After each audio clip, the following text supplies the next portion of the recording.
illallah wahdahu la syarika lahu ta'ziman li sya'nih wa asyhadu anna nabiyyana Muhammadan abduhu wa rasuluhu adda ila ridwani. Allahumma shalli wa sallim wa barik alaihi wa ala alihi wa ashabihi wa ikhwani amma ba'd. Allahumma inni a'udzubika min qalbin la yakhsha wa min du'ain la yusma wa min nafsin la tashba wa min ilmin la yanfa. Allahumma inni a'udzubika min haula'il arba. Allahumma ij'alna mimman da'aka fa'ajabtah wastahdaka fahadaitah wastansaraka fanasartah wa tawakka 'alaika fakafaitah wa taba ilaika faqabiltah. Alhamdulillah, pada kesempatan pagi hari ini Allah Subhanahu wa taala mempertemukan kita kembali dalam keadaan sehat wa'afiyah, dalam keadaan melaksanakan perintah-perintah Allah kepada kita. Semoga Allah Subhanahu wa taala senantiasa memberikan kemampuan, senantiasa memberikan kemudahan dan berujung kepada keridhaan.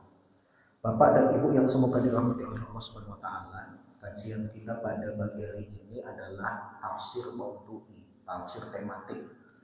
Lebih tepatnya kita akan membahas tafsir ringkas Quran surat An-Nisa ayat 5 dan 6. Yang pertama, surat An-Nisa bisa Bapak Ibu temukan di posisi keempat dari 114 surat yang terdapat di dalam Al-Quran.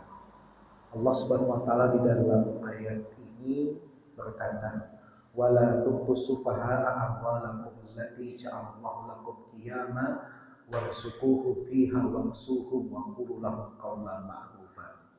Wa batalul yatama hatta idza balagun nikaha fa in anastum minhum rusdan fadfa'u ilaihim amwalahum wa la ta'kuluha israfa wa bidaran an yakulu wa man kana qaniyan falyasta'fif wa man kana faqiran falyakul bil ma'ruf fa idza dafa'tum ilaihim amwalahum fa ashhidu alaihim wa kafa billahi hasiba."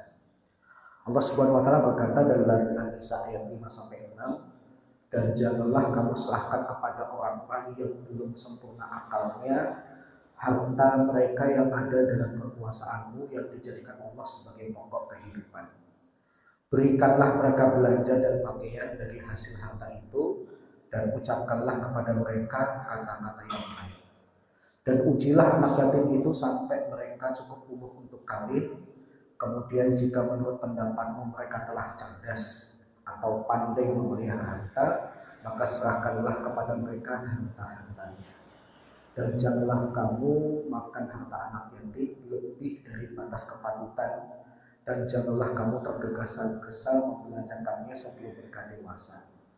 Barang siapa di antara pemelihara itu mampu, maka hendaklah ia menahan diri dari memakan harta anak yatim itu. Dan barang siapa yang miskin, maka bolehlah ia makan harta itu menurut yang patut.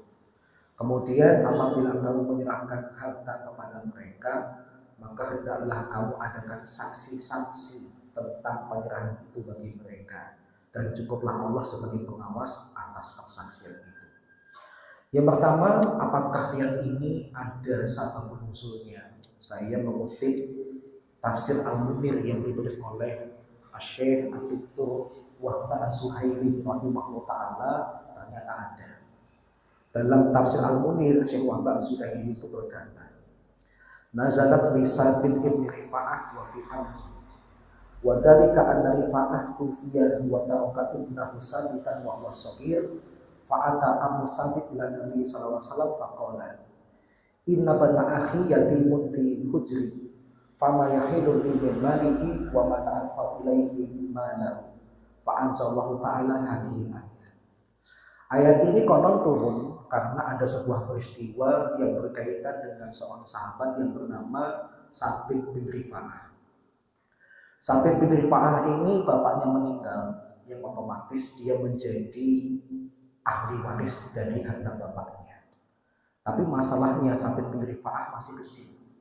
Maka kemudian paman dari Sabit bin Rifa'ah yang menjadi wali atau pengurus dan pengganti orang tua dari Sabit bin Rifa'ah datang kepada Nabi, kemudian mengatakan, "Ya Rasulullah, anak ini sekarang yatim. Apa yang harus saya lakukan dengan hartanya dan kapan saya serahkan harta warisan miliknya kepadanya semua?" Maka Allah Subhanahu wa taala kemudian menurunkan ayat ini. Tapi yang pertama, kalau kita lihat dalam kitab-kitab tafsir atau kitab-kitab fikih, kasus seperti ini itu disebut dengan hajrul mal. Yang inti kata dari istilah yang digunakan adalah kata hajar. Apa itu hajar? Hajar itu dari kata hajro yahjuru hajron, yang juga ada hubungan dengan masalah kata hijrah. Yang secara bahasa hajar itu bisa bermakna at-tarku, meninggalkan, bisa bermakna al-irad, berpaling, bisa bermakna al-qat'u, memutus, dan bisa bermakna al-man'u, yaitu menahan. Sedangkan secara istilah, maka kata hajar ini belum ada definisi khususnya, karena kata hajar ini punya beberapa makna. Baru punya istilah khusus atau definisi khusus tatkala sudah disandarkan dengan kata sesudahnya. Maka kalau kemudian kata hajar ini dihubungkan dengan kata mal, yaitu hajar harta, maka yang dimaksud adalah menahan harta yang dimiliki pihak tertentu untuk tidak bisa digunakannya karena alasan tertentu. Pihak yang menahan harta itu disebut dengan hajir, dan pihak yang hartanya ditahan disebut dengan al-mahjur alaih. Jadi ada orang punya harta, tapi karena ada kondisi-kondisi tertentu dia belum bisa menggunakan hartanya sampai nanti kondisi itu berubah. Misalnya kasus samping binti Rifa'ah dapat warisan dari bapaknya, tapi karena masih kecil belum bisa mengelola, maka pengelolaan itu dipegang dulu oleh pamannya. Pamannya boleh nggak ikut menikmati harta warisan itu? Kalau dalam surat An-Nisa ayat yang ke-6 tadi, boleh kalau memang dia miskin. Sambil mengelola, sambil menikmati, dengan syarat kalau dia miskin, itu pun menikmatinya harus dengan cara yang patut. Maknanya secukupnya, tidak boleh berlebihan. Sampai kemudian anak ini kemudian balik, punya kemampuan untuk mengelola hartanya sendiri, maka harta itu kemudian diserahkan kepada anak ini keseluruhan. Tidak ada lagi orang yang kemudian berkewajiban untuk mengelola, dikembalikan kepada yang punya. Tapi kalau kita melihat istilah hajar di dalam Islam, maka setidaknya ada beberapa istilah hajar yang digunakan oleh para ulama. Yang pertama, ada istilah namanya hajrul akhil muslim, yaitu apa? Aktivitas meninggalkan komunikasi dengan saudaranya sesama muslim. Yang hal ini tentu saja hukumnya haram apabila melebihi dari 3 malam. Rasulullah SAW pernah bersabda di dalam hadis yang diriwayatkan oleh Abu Dawud, la yahillu lil muslimin an yahjura akhahu fawqa salasin, faman hajara fawqa salasin famata dakhulan nar. Tidak halal bagi seorang muslim untuk tidak berkomunikasi dengan saudaranya lebih dari 3 malam. Barang siapa yang nekat melakukannya kemudian dia meninggal, maka dia akan masuk ke dalam neraka. Hadis ini bukan hanya menginformasikan tentang orang Islam dengan yang lain itu harus rukun, tetapi juga menginformasikan tentang bahayanya memupuk permusuhan atau kebencian dengan sesama muslim. Yang pertama, istilahnya digunakan tuh hajar juga, tapi istilahnya adalah hajrul akhil muslim, meninggalkan komunikasi atau bermusuhan dengan sesama muslim, dilarang lebih dari 3 hari atau 3 malam. Kemudian yang kedua yang akan menjadi pembahasan kita yaitu hajrul mal. Apa itu hajrul mal? Tadi di awal sudah kita bahas. Hajrul mal itu adalah menahan harta untuk tidak digunakan oleh pemilik harta karena sebab tertentu. Aslinya yang punya harta dia, yang boleh menggunakan secara bebas siapa? Dia juga. Tapi Islam memberikan wewenang kepada pihak-pihak tertentu karena yang punya harta ini dalam kondisi-kondisi tertentu. Misalnya karena masih kecil, misalnya karena mohon maaf dia idiot, dia gila, yang kalau nanti diberikan hartanya maka timbul kerugian entah kepada dirinya atau kepada orang yang punya hubungan dengan hartanya. Kemudian yang ketiga ada istilah namanya hajjuz zaujah an-nashizah, meninggalkan istri yang sedang nusyuz.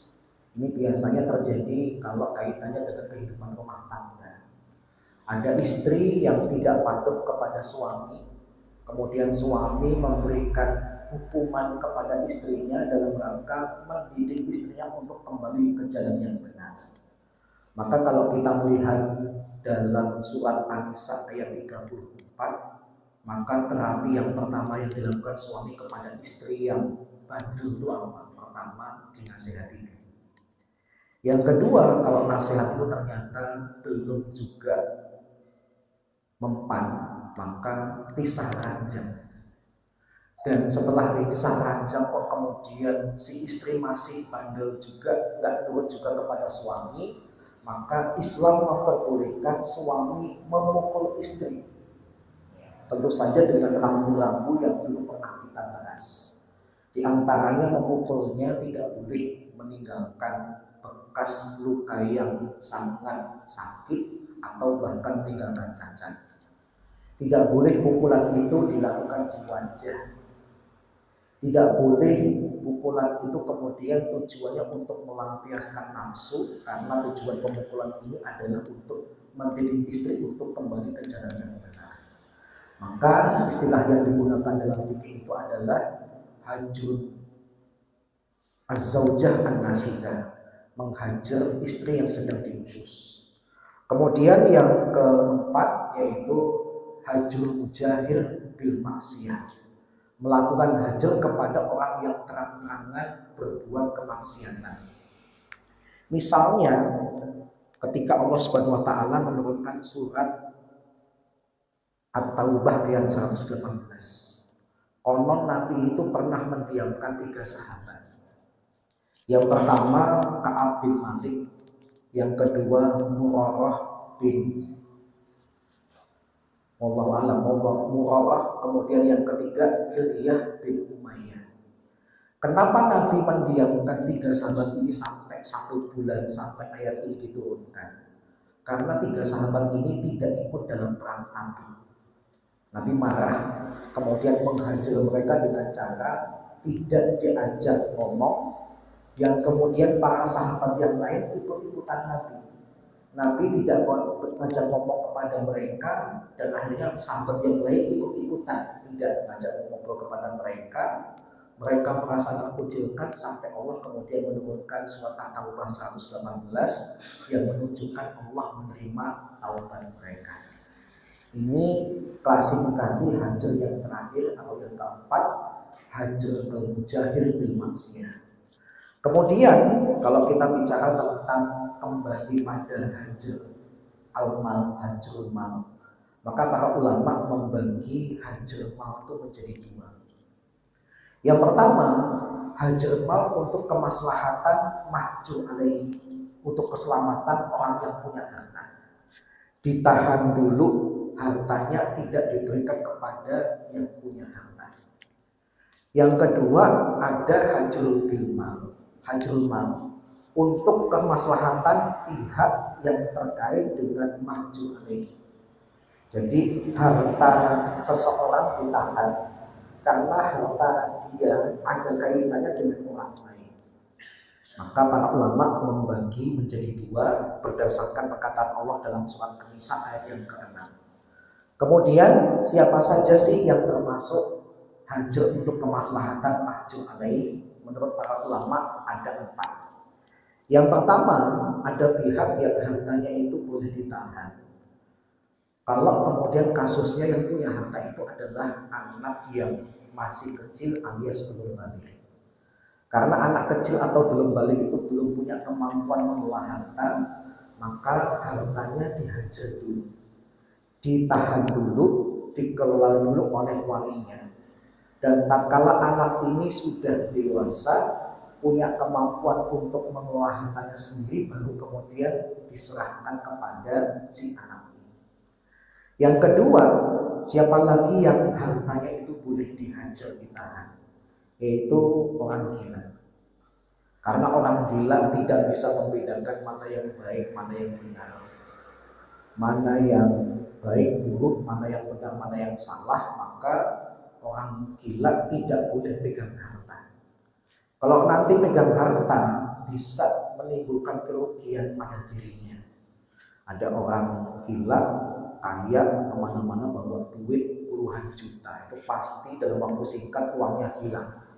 Entah karena ditipu, entah karena dicuri dan sebagainya. Karena menimbulkan madarat, maka orang yang gila hartanya dihajar. Kemudian yang ketiga dan keempat siapa? Yaitu orang yang pikun dan orang idiot. Jadi kalau total ada 4 tapi saya ringkas jadi 3, yaitu orang yang pikun. Ada orang yang kalau kemudian dia sudah pikun, maka jangan diberikan harta untuk mengelola sendiri, karena nanti dia bakal tidak tahu dalam pengelolaan keuangannya. Saya dulu pernah punya murid ngaji. Beliau itu bagian kemahasiswaan UMS, namanya Pak Syafi'i.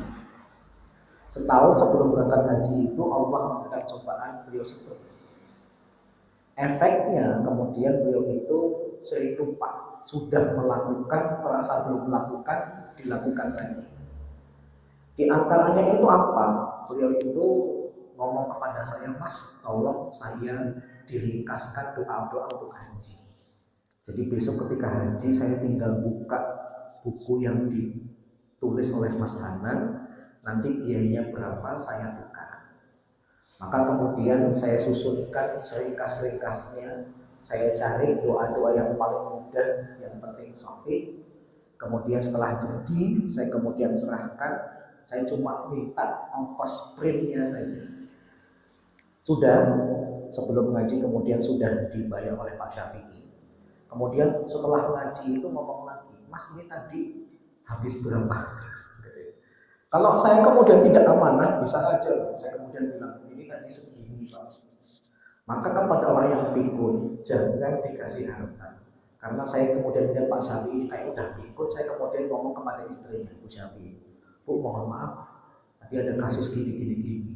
Jadi kalau bisa Pak Syafi'i jangan pegang duit ya. Karena Pak Syafi'i itu ternyata udah terindikasi pikun. Udah ngasih saya uang, tapi mau ngasih saya uang lagi. Oh iya Mas.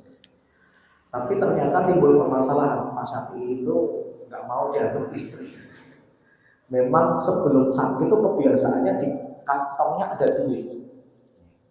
Jadi di daerah makam haji itu rumahnya bersebelahan depan belakang dengan seorang bapak dosen UMS yang namanya Syafi'i juga. Kalau Pak Syafi'i yang jadi murid ngaji saya itu panggilan di kampungnya Pak Syafi'i Sugi. Karena di kantongnya itu pasti ada duit gitu ya. Bahkan kalau beli sate keliling gitu ya, paling-paling berapa sih, 10.000 kan udah dapat banyak. Duit di kantong Pak Syafi'i itu minimalnya 50 ribuan. Jadi saking dermawannya itu kalau beli sate 10 ribuan, banyak 50 ribu gak mau dikasih kembalian. Subhanallah. Nah, orang sudah pikun seperti ini, hartanya dihajar. Kalau tidak dihajar, maka berpotensi akan ditipu oleh orang lain, diambil orang lain dan sebagainya. Termasuk diantaranya juga adalah anak idiot. Orang idiot maka kalau punya harta juga sebaiknya dikelola oleh orang yang waras. Kenapa? Kalau kemudian nanti dipakai oleh si idiot sendiri, maka dia tidak punya kemampuan untuk mengelola uangnya, akhirnya cepat habis atau bahkan mungkin dimanfaatkan oleh orang lain. Seperti anak tetangga saya. Tetangga saya itu anak keduanya idiot. Saya dulu pernah cerita tatkala kita membahas tentang fikih jual beli. Nah, karena idiot maka tidak disekolahkan. Hobinya apa? Hobinya jalan-jalan jajan. Supaya anaknya yang idiot ini kalau pergi nggak hilang, maka orang tuanya itu memberikan dua benda di dua sakunya.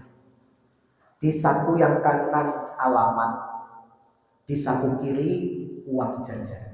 Jajannya itu sehari 20.000. Nah, dikasih alamat kenapa? Khawatir kalau nanti dia pergi, kemudian nggak bisa balik, ada orang bisa menolong dengan melihat ada alamat di kantong kanannya.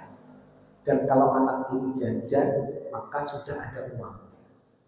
Saya dulu pernah memberikan contoh, kalau anak tetangga saya ini jajan, sah. Ada anak idiot, dia pernah jajan di warung tetangga saya dengan nilai makanan 5.000. Kemudian tetangga saya yang merupakan penjual memberikan kembalian 15.000. Sah nggak? Sah nggak? Tidak sah. Karena di antara syarat penjual dan pembeli itu harus adil, harus waras.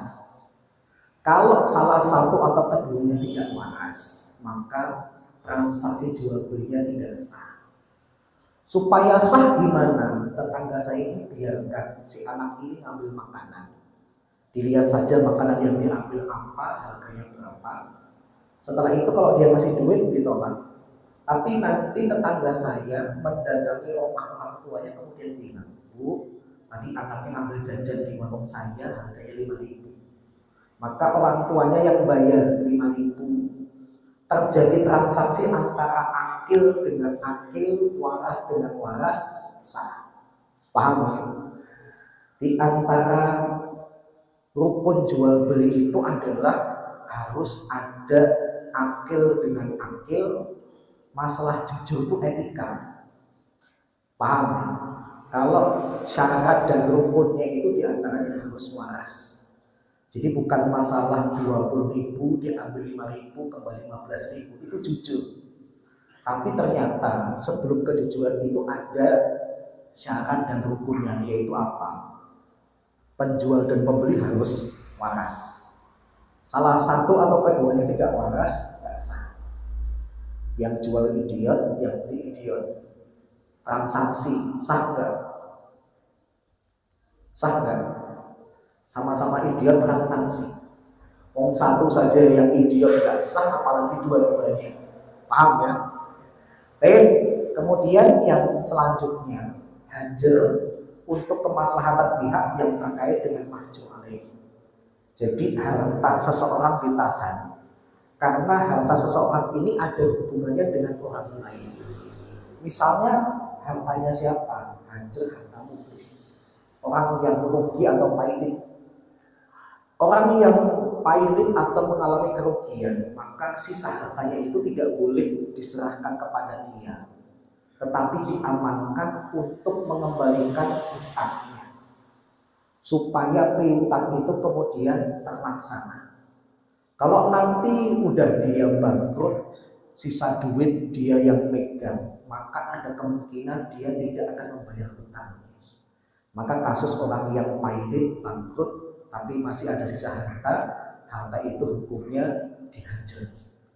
Kemudian yang kedua, harta orang fasik. Maka orang seperti ini, orang yang menggunakan hartanya untuk kemaksiatan, hartanya ditahan. Kenapa? Kalau tidak ditahan nanti dipakai untuk kemaksiatan, membahayakan dirinya dan membahayakan orang lain. Minimalnya orang lain itu kemudian jadi pingin, jadi terinspirasi dan sebagainya. Betapa banyak anak-anak kecil zaman sekarang itu melakukan kemaksiatan gara-gara nonton. Anak-anak kecil zaman sekarang rokoknya, gaya rokoknya itu bisa seperti rokok yang sudah profesional gara-gara apa? Tontonan. Ada anak usia 3 tahun rokoknya kayak rokok handal. Bahkan bisa ngeluarin asap dari hidung. 3 tahun. Kenapa? Karena nonton. Bahkan masyarakat itu ada yang kemudian justru membina kesalahan seorang anak. Ada anak yang kemayu itu bukannya ditegur supaya kembali kepada fitrah kelaki-lakiannya, itu malah kemudian dibangga-banggakan, divideokan, malah kemudian dipuji dengan kemayunya, padahal anak ini laki-laki. Maka yang seperti ini tentu saja hukumnya haram. Kenapa? Karena Nabi SAW pernah bersabda, la'anallahu al-mutasyabihina bil-hijab bin-nisa wal mutasyabihati minan nisa'i bil-hijab. Allah melaknat laki-laki yang meniru perempuan dan Allah melaknat perempuan yang meniru laki-laki. Kemudian yang ketiga, hajar orang yang sakit sekarat. Maka orang yang sakit sekarat, kalau dia ingin mengeluarkan harta, maka hartanya konon tidak boleh dikeluarkan lebih dari sepertiga. Kenapa? Kalau nanti sepertiga terkesannya wasiat. Dan kalaupun dia mengeluarkan wasiat maksimalnya sepertiga. Supaya apa? Supaya ahli warisnya ada jaminan dapat harta juga. Sebuah hal yang terkesan kayaknya tidak adil. Kalau orang lain dapat, keluarga sendiri malah tidak dapat. Maka di dalam Islam ada wasiat dan maksimalnya adalah sepertiga. Kemudian yang keempat, hajar orang yang murtad. Di dalam Islam orang yang murtad itu diberikan kesempatan dulu untuk bertobat. Tapi kalau kemudian tidak mau tobat juga, maka tidak ada pilihan lain kecuali orang ini dihukum untuk dibunuh. Karena orang yang murtad itu kalau menimbulkan bahaya lebih berbahaya daripada orang kafir murni. Orang kafir benci kepada Islam bisa jadi karena belum tahu Islam itu bagaimana. Tapi kalau dia awalnya Islam kemudian pindah atau keluar dari Islam, kemudian membenci Islam, biasanya akan membocorkan kelemahan-kelemahan umat Islam kepada agama baru. Seperti yang pernah saya ceritakan yang dilakukan oleh Theo Shalfii ketika peristiwa tragedi Ambon. Theo Shalfii itu siapa? Orang murtad. Dia pernah masuk Islam, kemudian dia murtad, dia kemudian bocorkan kelemahan umat Islam itu apa dan di waktu apa. Kalau ingin bantai umat Islam di waktu tatkala mereka sedang tidur terlelap, belum beraktivitas ibadah. Nah, kenyataannya dia lebih berbahaya daripada orang kafir. Orang kafir saja tidak sampai berpikiran seperti itu, tapi orang murtad ini punya pikiran seperti itu. Kemudian yang terakhir, hajar hartanya istri dengan syarat kalau istri ini hartanya itu murni dari nafkah suami, dia ibu rumah tangga, dia ngumpulin harta dari nafkah suaminya, kemudian dia ingin bersedekah, maka para ulama khususnya Maliki mengatakan kalaupun si istri ingin bersedekah yang hartanya itu dari nafkah suami, maksimalnya sepertiga. Kalau ingin bersedekah lebih dari sepertiga, ngomong dulu kepada suami. Karena suami itu selain memberikan nafkah untuk kebutuhan harian, ada indikasi suami itu juga minta kepada istrinya untuk nabung. Kenapa? Karena ya yang pintar mengelola keuangan di dalam rumah itu kan istri. Maka nafkahnya diberikan kepada istri untuk mengelola kebutuhan harian, plus nanti kalau ada sisanya ditabung. Maka kalau kemudian itu adalah tabungan keluarga, istri ingin bersedekah lebih dari sepertiga, ngomong dulu kepada suami. Kecuali kalau kemudian harta yang diperoleh istri itu adalah dari nafkah dia sendiri. Istri bekerja, suami bekerja. Maka kalau istri ingin bersedekah lebih dari sepertiga, menurut mazhab Maliki nggak usah izin kepada suami. Kenapa? Hartanya sendiri tidak mengganggu ekonomi keluarga.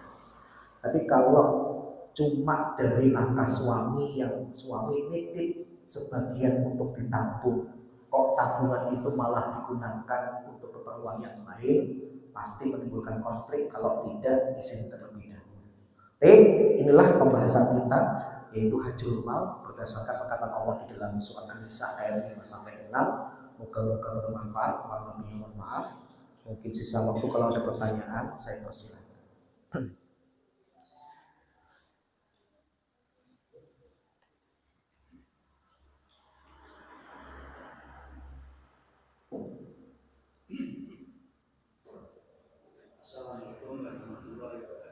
Waalaikumsalam warahmatullahi wabarakatuh. Mengenai laki-laki yang maju perempuan laki itu istilahnya oleh sekarang kalau yang badan wadah itu ya itu wanita Adam itu bagaimana wanita Adam berarti wanita yang kemaki. Oh bencong banci. itu kan ada laki-laki tapi ada gen karena wanitanya dan wanita ada gen Laki-laki. itu apa itu termasuk juga dilakukan karena ada kelainan di dalam organ tubuhnya. Selanjutnya mengenai pengacara. Pengacara itu kan selalu membela kliennya, baik itu salah atau benar. Dia mati-matian membela itu. Kalau memang orangnya itu salah juga sampai mati-matian sampai kasarannya bebas itu apa tidak berdosa kan? Belajar. Yang pertama kasus tentang orang yang punya kelainan di kelaminnya. Seakan-akan kemudian memang terjadi hal yang membingungkan. Ini yang dominan kromosom X atau Y-nya. Ini dominan laki-laki atau perempuan. Itu seperti dibahas dalam kitab fikih. Namanya al-muskil bil khunsa. Jadi kasus dulu kan beberapa tahun yang lalu sebelum pandemi itu ada wacana, ada kasus banci itu boleh mengimami sholat. Gitu ya, banci. Banci yang dimaksud di sini terjemahan, tapi kalau dalam kitab-kitab fikih itu adalah al-muskil bil khunsa. Jadi yang bermasalah dengan kelaminnya, kayak kasus di Boyolali. Dia merasa ketika dilahirkan itu laki-laki karena ada batang kemaluannya. Tapi lambat laun batang kemaluan itu kemudian mundur, hilang. Kemudian malah menjadi bentuk kelamin perempuan. Maka tatkala dia sudah cukup umur, minta supaya jenis kelaminnya di akte-akte yang ada itu dirubah. Yang awalnya laki-laki jadi perempuan. Atau kebalikannya, ada seseorang yang dilahirkan dalam bentuk kelaminnya perempuan. Tapi lama-kelamaan dia maju membentuk batang kelamin. Yang awalnya dia tercatat sebagai perempuan, kok kemudian jadi laki-laki. Nah, yang dimaksud permasalahan banci boleh ngimamin sholat itu kasus seperti ini. Ada orang yang mungkin dihukumi dia perempuan padahal dia laki-laki. Maka di dalam kitab-kitab fikih dikatakan tetap nanti tetap palunya itu ada di dokter. Dokter nanti meneliti orang ini dominan kromosom X atau Y-nya. Orang ini dominan laki-laki atau perempuannya. Maka di dalam Islam nanti kalau sudah ada ketok palu dari ahlinya, maka dia harus menuruti keputusan ahli tersebut, nggak boleh dengan kemauannya sendiri. Ketok palunya di dokter tuh kamu tuh laki-laki, lebih dominan laki-laki daripada perempuannya. Maka orang ini harus nurut, nggak boleh kemudian nentang, tapi saya lebih suka jadi perempuan, nggak boleh. Atau kebalikannya, ketok palunya kamu tuh perempuan, tapi dia kemudian sampai saya lebih suka jadi laki-laki, seperti kasus yang dulu dia pemain voli tentara ya maco kayak gitu ya. Nah itu harus ada ketok palu dan status hukum yang jelas. Kalau sudah ditetapkan laki-laki, konsekuensi jadi laki-laki apa? Ketika sudah ditetapkan jadi perempuan, konsekuensi jadi perempuan apa? Kemudian yang kedua tentang pengacara. Apa hukum menjadi pengacara yang membela kliennya secara membantu kita? Kalau si pengacara itu sudah tahu kliennya salah, tapi dia berusaha supaya kliennya ini kemudian bebas dari kasus, bahkan tidak dapat hukuman, maka pengacara ini dosanya besar. Karena memberikan kesaksian palsu, bahkan bisa menyebabkan pemutarbalikan fakta. Harusnya dia jadi pelaku, yang pihak lain itu adalah korban. Malah dibalik, pihak yang lain itu adalah pelakunya, kami adalah korbannya. Kayak kasus tatkala ada seseorang membela dirinya dan motornya supaya tidak diambil begal. Berantem dengan begal, begalnya mati.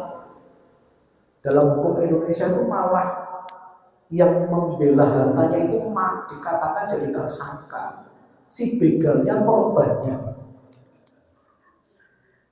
Hukum di Indonesia itu bukan cuma ngeri lagi, menggelikan. Sampai kemudian wartawan ketika tanya kepada polisi yang menetapkan status terbalik ini, kemudian seakan-akan ngasih candaan, ejekan dan hinaan. Berarti kalau gitu para begal jangan sampai ngambil motor seseorang, Pak, ya. Dan orang kalau mukul jangan sampai bikin dia mati. Nah, masalahnya membela diri itu kan nggak bisa dikontrol. Mempertahankan barang itu beda dengan tanding duel karate. Karate itu ada wasitnya, ini kayak akan membahayakan, langsung di stop. Tapi kalau kaitannya kita menjaga harta kita, ya kita pasti mati-matian mengeluarkan tenaga supaya orang ini tidak ngambil harta kita. Ternyata pukulan kita terlalu keras bikin dia mati, ya salah dia kok. Kemudian ada upaya untuk ngambil harta saya. Maka hukum Islam itu malah beda dengan hukum yang menggelikan itu tadi. Nabi SAW pernah bersabda, man qutila duna malihi fahuwa syahid. Barang siapa yang terbunuh karena mempertahankan hartanya, dia mati syahid. Menunjukkan dalam Islam itu kalau kita punya harta, ada orang ingin ngambil, usahakan dulu jangan sampai hartamu terambil. Kamu membela hartamu tidak terambil sampai konsekuensi kamu malah matimu mati syahid. Jadi Islam itu ngajarin kita jadi pemberani. Ini harta saya. Yang kedua, Islam mengutuk tindakan kriminalitas. Jadi orang seperti ini harusnya dilindungi, dibela, tapi malah ada kasus dibalik. Membela diri malah jadi tersangka, yang melakukan pelaku kriminal malah jadi korbannya. Waliyadzubillah. Kalau sampai pengacara dengan kemampuan melihat celah atau kemampuan bahasa yang memutarbalikkan fakta menyebabkan kliennya harusnya jadi tersangka dihukum malah jadi korban bebas, dia masuk neraka karena dia termasuk yang dikategorikan memberikan syahadatus zur, memberikan kesaksian palsu. Nah, tugas pengacara itu apa sih? Kalau sudah tahu kliennya salah, maka dia cuma mengawal hukum yang diberikan kepada kliennya itu sesuai dengan pasal yang ada, tidak boleh berlebihan. Kalau memang kliennya kena pasal berlapis, misalnya sampai kena 2 pasal, ya sudah, tugas pengacara mengawal kena 2 pasal saja, tidak boleh kemudian ditambahin jadi 3 pasal, 4 pasal dan seterusnya. Tugasnya itu. Maka saya kagum terhadap seorang pengacara yang dulu mengawal kasus artis yang selingkuh. Kemudian pengacara ini malah membimbing si kliennya untuk ngakui. Tanya dulu, kamu tuh sebenarnya selingkuh benar apa enggak? Awalnya kepada media artis ini ngaku tidak selingkuh, itu cuma rekayasa kamera, orang yang mirip dengan saya dan sebagainya. Tapi pengacaranya ini melihat kalau mirip banget, mirip kok 100%. Dia kemudian paksa kliennya untuk ngaku, kamu selingkuh enggak? Selingkuh. Ya udah, kalau selingkuh kamu selingkuh. Akhirnya kemudian pengacaranya itu menemani kliennya untuk memberikan kesaksian, ya klien saya ini bersalah, klien saya ini selingkuh, maka kami serahkan kepada suaminya mau mengambil tindakan. Nah, itu pengacara yang benar. Jadi kalau salah ya tunjukkan kesalahannya, kalau benar ya dibela supaya kemudian tidak terzalimi. Tapi kalau sampai menyebabkan pembenaran fakta, bahkan mau kita berikan status, maka itu hukumnya neraka. Wallahu a'lam bishawab. Ada lagi? Satu lagi? Oh ya, Mas. Oke.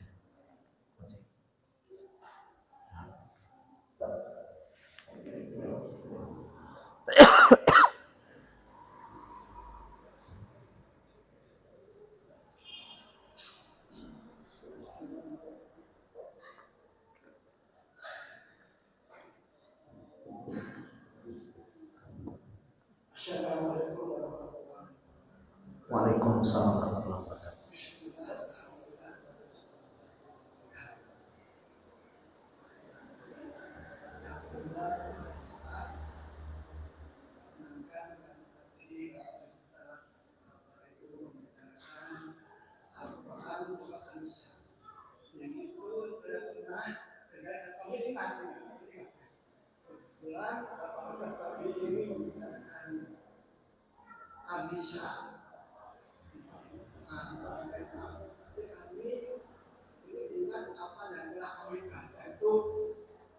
Ayat 97 sampai 100. Dulu pernah Bapak Ustaz menyampaikan masalah sejarah. Di situ kami paham, kami maaf ya, kami sendiri yang paham bahwa ayat 97 sampai 100 itu di situ hijrah secara fisik. Secara fisik. Nanti dijelaskan. Kami baca di situ sama-sama umat Islam yang mengaku dirinya Islam. Di situ di ayat tersebut dia itu sama-sama orang Islam, tapi berbeda tempat ke tempat masing. Kami ulangi bahwa sama-sama kita itu ya banyak. Al-Quran di waktu itu sama-sama kita itu disuruh sama-sama dia itu mengaku beragama Islam, tapi akhir tempatnya lain, yang satu ke surga, yang satu ke neraka. Tapi yang 97 sudah sampai 100 itu 97-nya memang jelas dia itu akan masuk neraka. Yang lainnya itu tergantung Allah. Nanti mohon jelaskan. Jadi sekarang bagaimana kita ini umat Islam sekarang ini kan waktunya kan berbeda dengan Kanjeng Rasul. Yang dulu memang istilahnya itu sangat fisik. Tapi sekarang kita perlukah kita itu hijrah secara fisik. Umpama ini sudah pernah kami sampaikan dan Bapak juga menyampaikan bahwa masyarakat kita itu walaupun adalah masyarakat Islam, tapi kebanyakan orang Islam itu di situ selalu mengadakan bid'ah gitu Pak. Kemaksiatan. Nah, apakah dengan masyarakat yang demikian itu apa kita harus pindah ke tempat lain? Karena apa? Karena masyarakat sekitar kita itu banyak dalam mengerjakan bid'ah.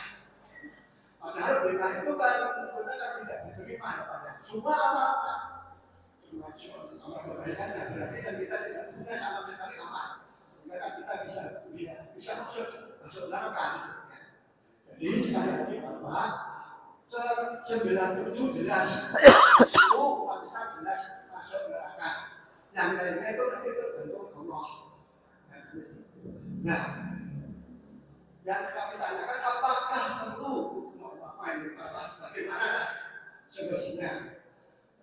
Dan selanjutnya Bapak-bapak yang hadir dalam ini kami coba mengharapkan bagaimana apa-apa yang telah diutarakan dalam kitab ini sedikit demi sedikit kita amalkan, dan juga jangan sampai apa yang pernah disampaikan dalam kitab ini cuma sekedar ilmu pengetahuan saja. Karena kita kemarin sudah tidak kita amalkan. Apakah itu yang kita namakan hijrah secara ilmu pengetahuan? Dari awal tidak tahu menjadi tahu. Nah itulah kita pagi ini cuma melarikan aja dari saya. Dan mudah-mudahan apa yang kita dari kita ini memang sedikit kita awalkan. Tadi sudah bisa adalah satu adalah harmonisasi rumah tangga. Kita apa yang disampaikan terima kasih Bapak. Ya, bisa kami mohon maaf. Waalaikumsalam warahmatullahi wabarakatuh. Baik, yang pertama kaitannya dengan surat An-Nisa ayat 97 sampai 100. Ayat ini kalau kita baca teks ayatnya diturunkan kepada orang-orang atau sahabat yang tidak ikut hijrah karena ada hal-hal duniawi yang masih mereka pegang. Maka para sahabat yang tidak ikut hijrah karena alasan duniawi terancam dengan ancaman Allah di dalam ayat ini. Jadi ayat ini ada sebab khususnya, ada kelompok khususnya yang dimaksud oleh Allah. Tidak setiap orang Islam terancam dengan ayat ini. Jadi ayat ini ada sebab khususnya dan kelompok khusus yang dimaksud.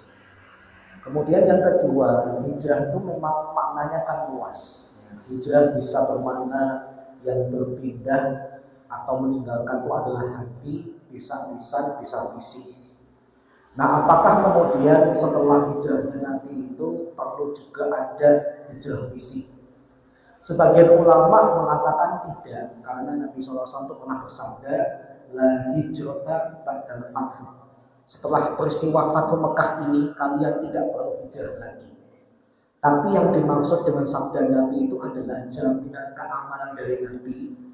Karena kita sekarang sudah menjadi pihak pemenang dan Islam akan mendominasi Jazirah Arab bahkan tersebar ke seluruh dunia. Kalian tidak akan terdolimi lagi, nggak usah hijrah.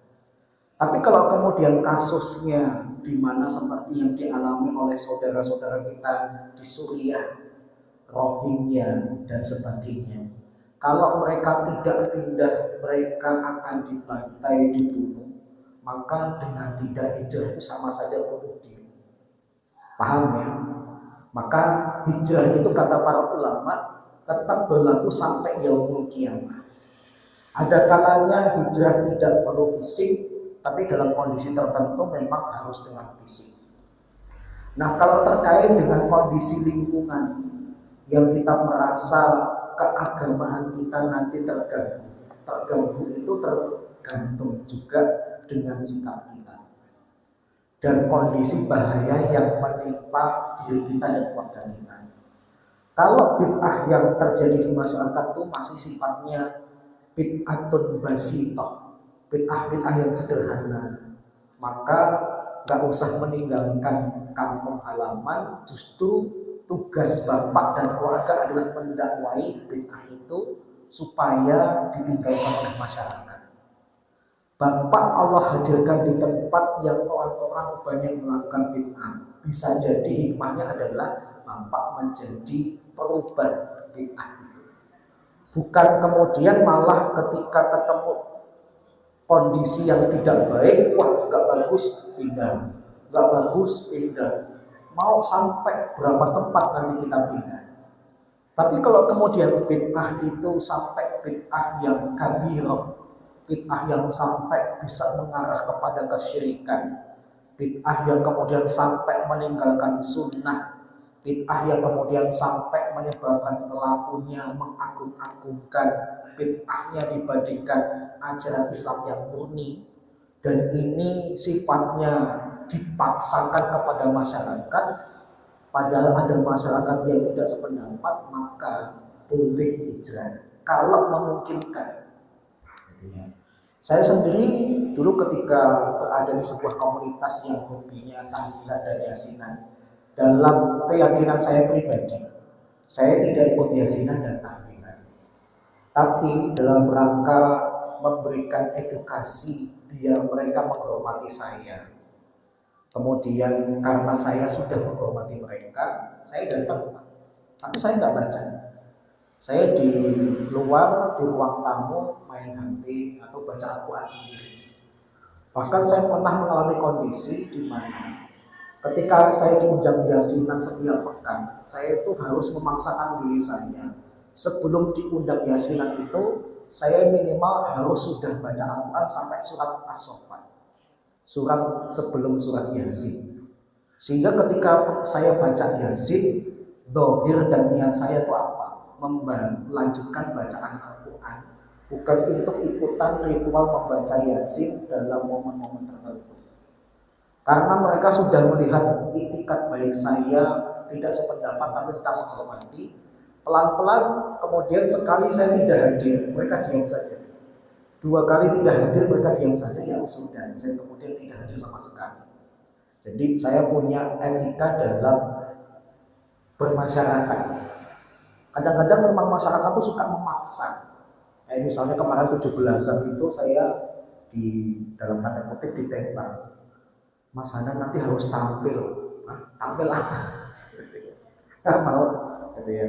Kalau hadir selama itu memang dalam pandangan saya tidak ada kemanusiaan, nanti saya hadir. Anak-anak kecil nyanyi, joget, saya nonton. Tapi kalau sudah emaknya, saya pulang. Paham ya? Dari situ biar memberikan pelajaran. Bukan cuma ustadz, jadi orang Islam tuh kayak gini loh. Ini kalau sudah main lawan jenis, nggak boleh ditonton, jadi haram. Tapi kan mereka menutup, bukan menutup, membalut. Ibu-ibunya memang pakai kerudung, tapi bajunya ketat. Pakai celana dan sebagainya itu bukan menutup aurat, itu namanya membalut. Paham ya? Menutup, saya pernah memberikan ilustrasi kan. Nutup tuh kayak gini Pak. Ini nutup. Barang yang ditutup bentuknya bagaimana itu nggak kelihatan. Tapi yang terjadi di masyarakat, perempuan-perempuan zaman sekarang ngapain? Membalut. Benjolannya itu yang menyebabkan goyang imannya para laki-laki. Paham? Sehingga saya kemarin pertama menolak meskipun ditodong. Yang kedua, saya menghargai bocil-bocil kayak karena masih kecil, kalaupun mereka joget-joget nyanyi-nyanyi belum ada konsekuensi dosa, saya nonton.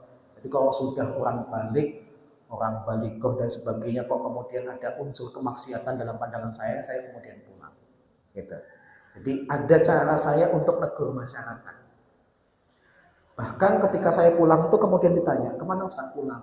Ya kenapa? Emak-emak yang tampil, saya tak juga pulang. Ada yang rajin di masjid itu namanya kayak Mas Tommy, itu kemudian ikut pulang dengan saya. Berarti sependapat dengan saya. Moga-moga harapan saya pelan-pelan ubah. Masyarakat yang hobinya kayak gitu itu memang tidak bisa dengan waktu yang sebentar, butuh waktu yang lama, butuh ketelatenan dan sebagainya. Wallahu a'lam bishawab. Gitu Bapak ya, moga-moga bermanfaat. Kurang lebihnya mohon maaf. Kita tutup dengan doa penutup majelis dan hamdalah. Subhanakallahumma wa bihamdika asyhadu an la ilaha illa anta astaghfiruka wa atubu ilaik. Assalamualaikum warahmatullahi wabarakatuh.